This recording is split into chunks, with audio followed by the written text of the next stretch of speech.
So Aquaman of the Lost Kingdom, it's a follow-up to the, billion-dollar first Aquaman, and it comes on the heels of, let's just call it, a real shitty year for DC films. I don't think any of the DC films that came out this year did well at all. And in fact, I don't remember the last time a DC film did do well. Even Black Adam was, didn't even make the 400, just barely short of 400 million. But all of the other ones this year didn't do well. So, big ass surprise, Aquaman didn't do well at the box office. Everyone who paid any kind of attention knew this was coming. And it's not because, it's just a garbage movie. I'll say that straight out. Not going to bear the lead. I don't think it's a bad movie. I think it's a good movie, actually. But it's just good. It's not great. And I think your mileage will vary depending on whether or not you liked the first Aquaman. If you didn't like the first Aquaman, you're getting a whole lot more of that. It's slightly less silly, which is weird to say because this is a highly silly movie in many ways. If you also didn't care much for the silliness of, Thor: Love and Thunder, there's some of that in there here too. So that if that's not your cup of tea, this isn't for you. But in general, I mean, look, it's a fun movie. Like, it's very fun, actually. You have to really enjoy Jason Momoa's brand of Arthur Curry. If you do, man, it's fun. Part of this is a buddy movie. He gets Orm out of prison, and basically they're going on a little romping adventure. It's like if Indiana Jones, but he was with, his younger brother that, they just don't get along, and maybe they want to punch each other.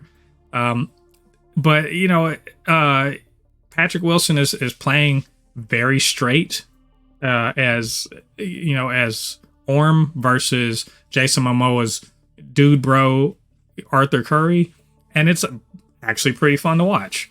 Generally speaking, when they're on the screen together doing their little thing, their semi-Abbott Costello routine, it's actually pretty fun. I think Black Manta, Yahya Abdul-Mateen decided that going into this movie, he was going to play the most serious ass villain he could, even in this silly ass movie, and he keeps it up. Like, he's legitimately dangerous. Like, you can feel it. He's kind of possessed. He's super strong. He's got this crazy black trident, and he's hatching the most Dr. Evil of all schemes ever. Like, more Dr. Evil than pretty much, like, Lex Luthor was looking at him like, you know what? That's too much.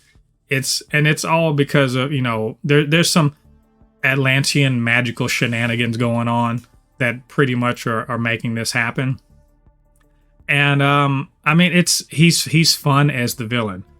As far as the other characters within there, I mean, people were worried about Amber Heard being all over the place.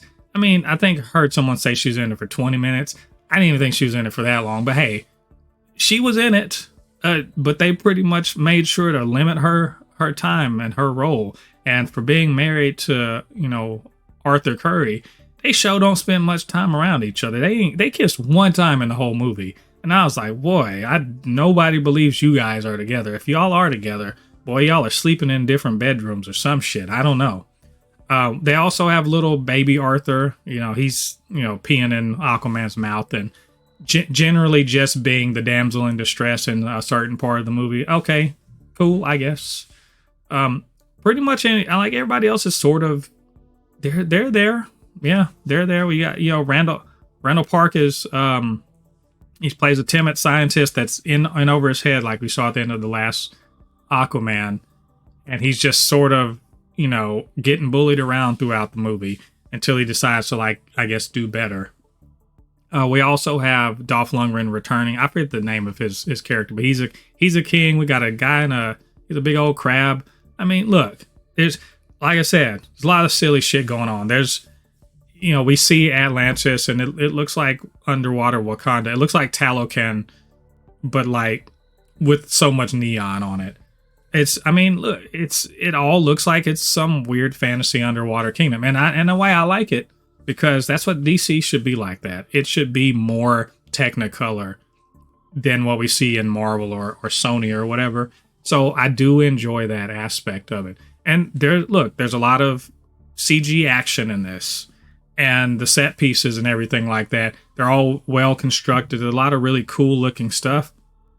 I just kind of wonder at throwing all of this, what I would call, and I don't want to call it visual noise, all of this, big, splashy, explodey stuff at the screen, and how it's serving the story. The story itself it feels like it's pieced together from a bunch of things. I was watching the movie thinking, well, okay, that looks like the Matrix. All right, well, and it's just like a design aspect or something like that. But I was like, that's the Matrix. Oh, we did a cantina, bar scene. All right, well, Star Wars, cool. And there's a bit where Black Manta, he has his crew, and they discover these ancient, super technical engineered submarines and shit like that. I guess before the Atlanteans became sea dwellers. And they all go into, he takes his whole crew and they take over this thing. And then they suddenly are wearing these fucking weird ass Plan 9 from outer space uniforms. I want to ask, like, but why? This shit, I mean, it's all pleather and weird cuffs and strange color. It's just strange. It feels like the 1950s came in and just like invaded Aquaman.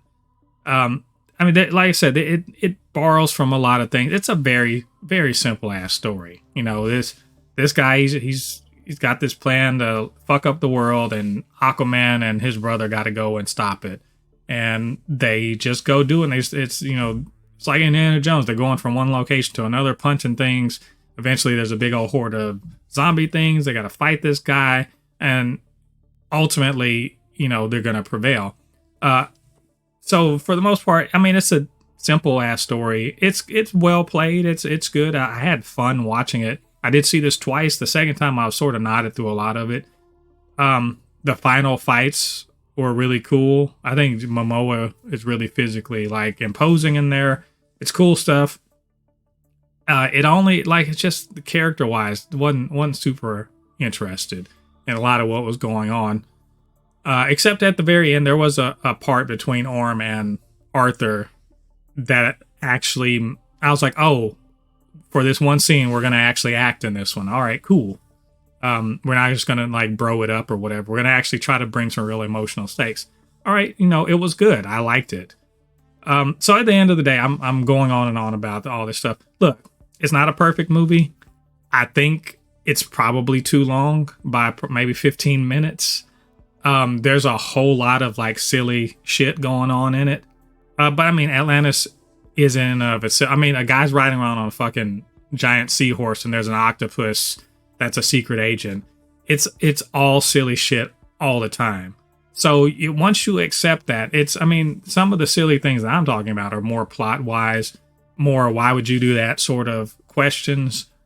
But I did like Orm and Arthur's kind of their road trip, trying to save the world. I did enjoy the action sequences. I thought it was very funny in many ways. There's a good little joke in there about a roach and Orm. I mean, all of that stuff. It looked cool. Like, just generally speaking, I had a good time with it. But again, if you don't like the first Aquaman, this ain't for you. So anyway, that's my review for Aquaman and the Lost Kingdom. I guess get out there and watch it or wait for it to come out on Max. And you'll probably like it. I think if you've been into DCEU up until this point, yeah, you'll probably be fine with it. So anyway, that's my review. What did you guys think about it? What did you think about what I had to say? Get down to the comment section, leave your thoughts there. And of course, you can always hit me up, supernotfunnyshow@gmail.com, supernotfunnyshow on Instagram and on Threads, super_not_funny_show on TikTok.